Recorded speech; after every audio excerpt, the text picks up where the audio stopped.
There was a good omen when Rob took over at Warner Music. The company had its first number one in a long time. It was Baby Jane by Rod Stewart. And Rob started concentrating on the British repertoire, getting more artists. And the first one he signed was someone he had heard in a session on Kid Jensen's Radio 1 show, Howard Jones. New song, the very first release, was a great international hit. As you know, Howard went on to sell 5 million albums for Rob. Indeed, Howard is here now. Congratulations.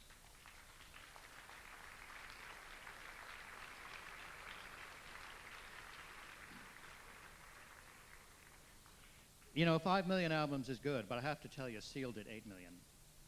Rob did a deal with ZTT, and of course, the great vocal talent, the physical presence that is Seal, conquered the world charts. Now 8 million is good, but there's this guy called Hucknall, and he did 40 million. And what happened was, in the States, the company was going to drop him. But Rob said, wait a minute, we want him for this country, meaning Britain. And the Americans said, well, okay, as long as we can still release him in the States. Okay, agreement. The result, Stars. An album that was the number one album of the year for 2 consecutive years. That is to say, the bestseller of 2 years in a row. This is something that had only previously been achieved by Brothers in Arms, by Dire Straits. A fantastic achievement, and 40 million albums for Simply Red. An incredible achievement. Oh, but wait a minute. There is Enya. This girl who was the lead singer on a BBC Celts album. And Rob was in Ireland for one of these dues, as you do. And he noticed that there was no room for Enya at the table of what we will call another record company. And so he invited her over to sit with him and impressed her with his knowledge of her music, every track on the record.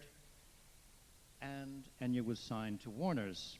And she delivered an album which Rob thought was brilliant, but he said, there is no single.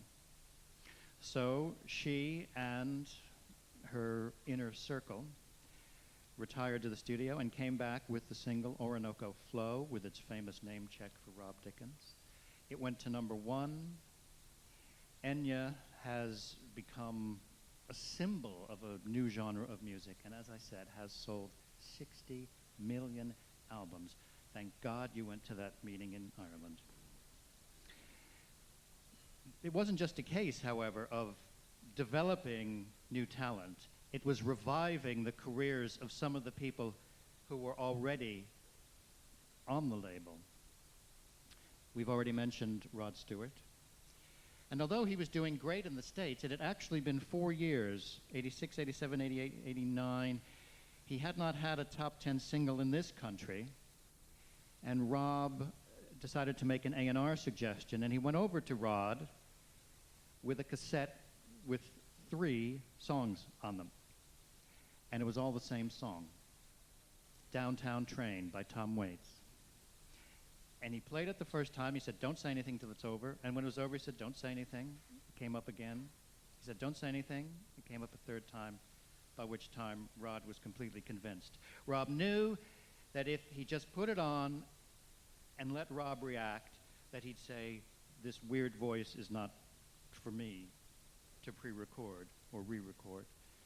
But by making him listen to it 3 times, he allowed Rod to discover the song, its own virtues, and how he could interpret it. And of course, it was a top 3 in the States, a top 10 here. And then he did it again with a song called Rhythm of My Heart.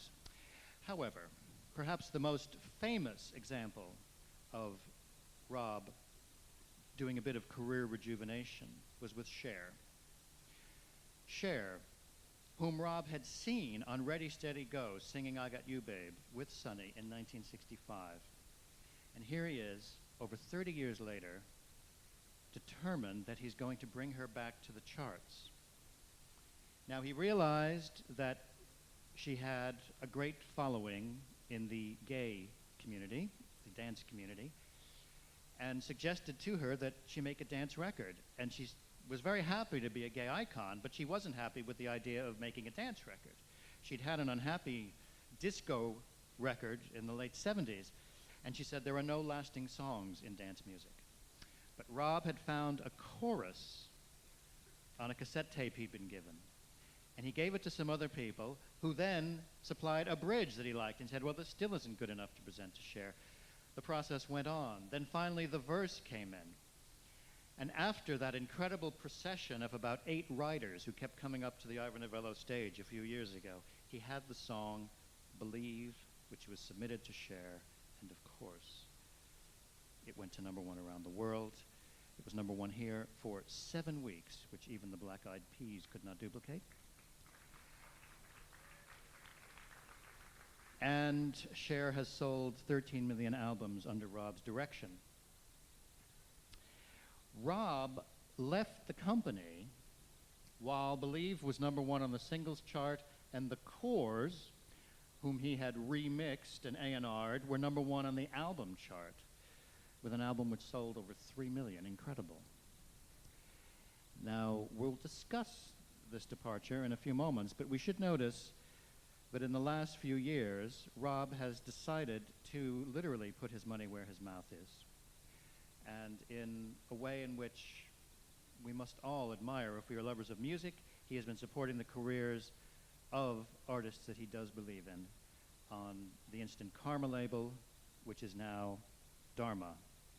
There was Helicopter Girl, who was nominated for the Mercury Music Prize. There was Caroline Dale, who has been in the classical charts. And of course, Punjabi MC, who had the first ever Hindi top 10 record in this country. Fantastic success. And yet, that's not why he was named a commander of the British Empire last year. Now, we always wonder, why do people get honored when they do? It's sort of like, why is he being honored this year rather than last year or next year? Well, I think of some of my other friends. Andrew Lloyd Webber got knighted, not because he wrote so many musicals when he did, but because he'd written the Tory theme tune that year. And Tim Rice was knighted not because he was the most brilliant lyricist in world theater, but because he'd chaired a committee on distributing funds to sport under John Major. Well, as David Munns hinted, Rob, through his service in 4 terms as chairman of the BPI, got to know politicians of both parties, represented this industry, went to China with Chris Smith. They are reunited here tonight. And succeeded in altering legislation in ways that would be boring to the general public, but very important to people in this room. And so, when that citation said that he was given his CBE for services to the music industry, he really had served the music industry.